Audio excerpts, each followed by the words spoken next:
So can I start, please, by asking you your name? Evelyn Taylor. Okay. And where were you born? I was born in Horwich.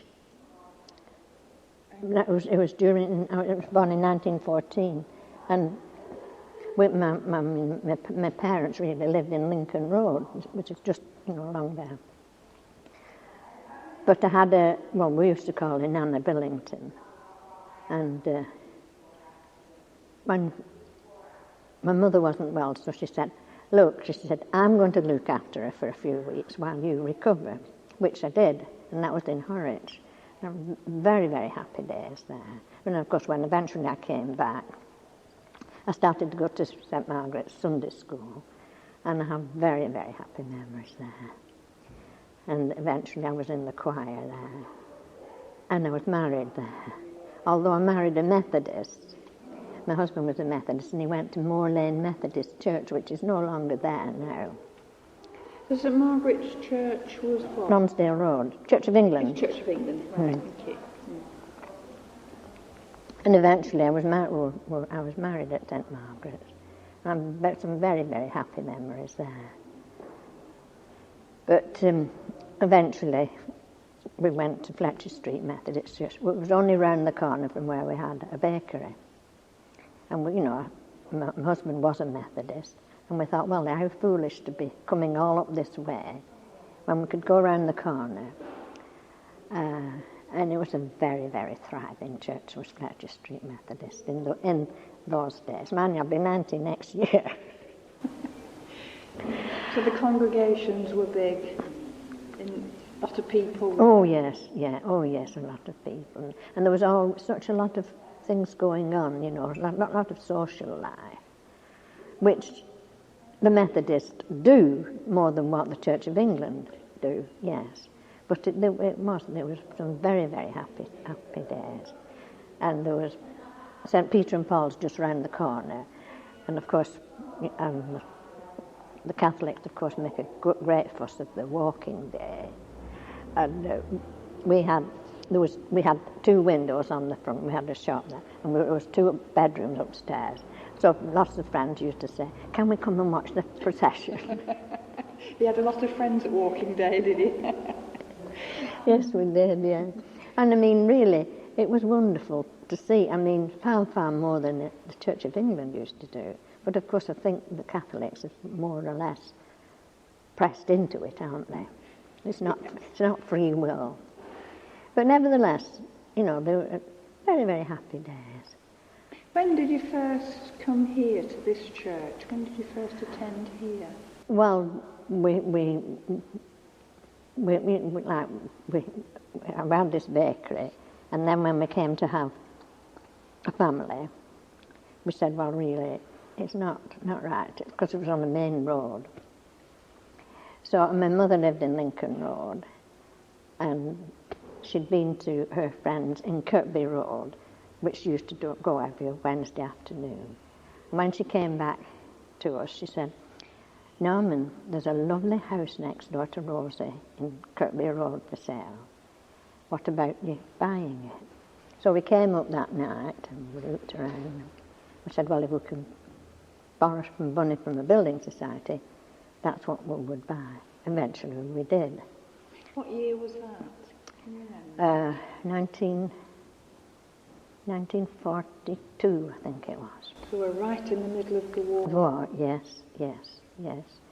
So did you actually give up the bakery at that time? No, but not at that time. We continued, to come backwards and forwards at 6 o'clock in the morning. Just going to your bakery, just for the moment, during those wartime years, did it create problems with the shortages? Oh, a lot of problems, yes, yeah. It was what we call a hot plate bakery. It was my husband's parents before we had it. You were stood for hours and hours on end over hot plates. Crumpets, potato cakes, scone Scotch pancakes, you see. I mean, it was not like an oven where you could shut the door and say 20 minutes or half an hour, but you stood out in. But nevertheless, they were very, very happy days. So when you moved, you bought the house? We bought 42. in Kirkby Road, yes, yeah. And is that when you first came here? Yes, yeah. I mean, for a little while, used to go down to Fletcher Street on a Sunday, and then we realised, well, there's St Margaret's and there was this here. Well, my little girl, my son rather, he was the oldest one, he had a friend that came here, so of course naturally he came here. And then Hazel, her friend, she came here. So we said, well, we might as well come here as well. So did you find, I mean, at that time it was a Presbyterian church? That's right, yeah. Did you find that you felt that you should go to a Church of England rather than coming here to a Presbyterian? Well, no, I mean, like my parents said, well, look, as long as you go somewhere, some place of worship, it doesn't really matter. So, of course, we continued to come here. But eventually, anything going on at St Margaret's, of course, we would go, you know, so we were in two. And now, I mean, I go to St Margaret's on a Sunday. And an elderly lady, and I'll be 90 next year, so Mrs. an elderly, she came to me and she said, you were Mrs. Sylvester's daughter, weren't you? I said, yes. Did you know my mother? She said, I think I did. She said, didn't she, when she said she used to run the Mothers' Union, and they always had a dramatic society. And my mother, she said, and your mother always took the part of a man, didn't she? I said, yes. I said, she used to wear my grandpa's best suit. And there's some lovely photographs of her, yeah. So when you first came here, tell me what it was like at that time. You're coming here during the wartime. Yes. What was the church like? Well, it was quite thriving in a way, but of course a lot of the men were in the forces, you see, so a lot of the ladies had to take on the duties of men. But it was Mr. and Mrs. Carr who were the ministers. And the gentleman at that's right, yeah.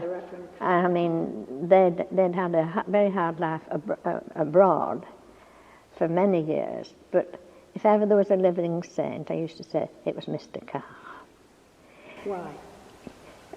What was he? Whatever you asked him, you know, he would go into such details to inform you and make sure that you understood it. Mrs. Carr was very nice, but she used to run the Women's Guild. But unless you had some sewing in your hand, she didn't like it. You know, you was sewing an apron, you was doing some embroidery or something like that.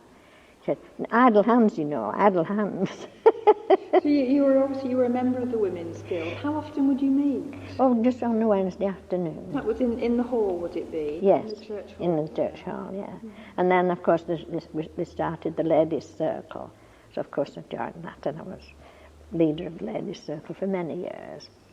So what was the difference? What did you do at one that you wouldn't do in the other? Well, the ladies' guild, I mean, they used to like to go out, you know, if it was only for a walk, and take some sandwiches with it. And then, of course, eventually it got that the Mothers' Union, well, not the Mothers' Union, Church of England, but the elderly ladies used to say, you know, it's not right, you should join us, you see, which eventually, to please Mrs. Carr, we did. So, I mean, I have some very, very happy memories of Somerset Road. So the ladies' circle would meet each week? Oh, yes.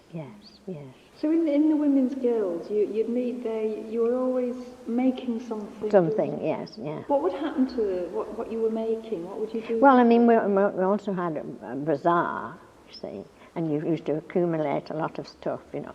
And it was a great day. We used to have it 2 days, Friday and Saturday. When would it be? What time of the year? Well, mostly about November, so that people could buy things for Christmas, you see. November or into December. But there were some lovely people, and so they inspired you in a way, some of the elderly people. I don't know whether I mean, I'll be 90 next year, I don't know whether I've ever inspired anybody, but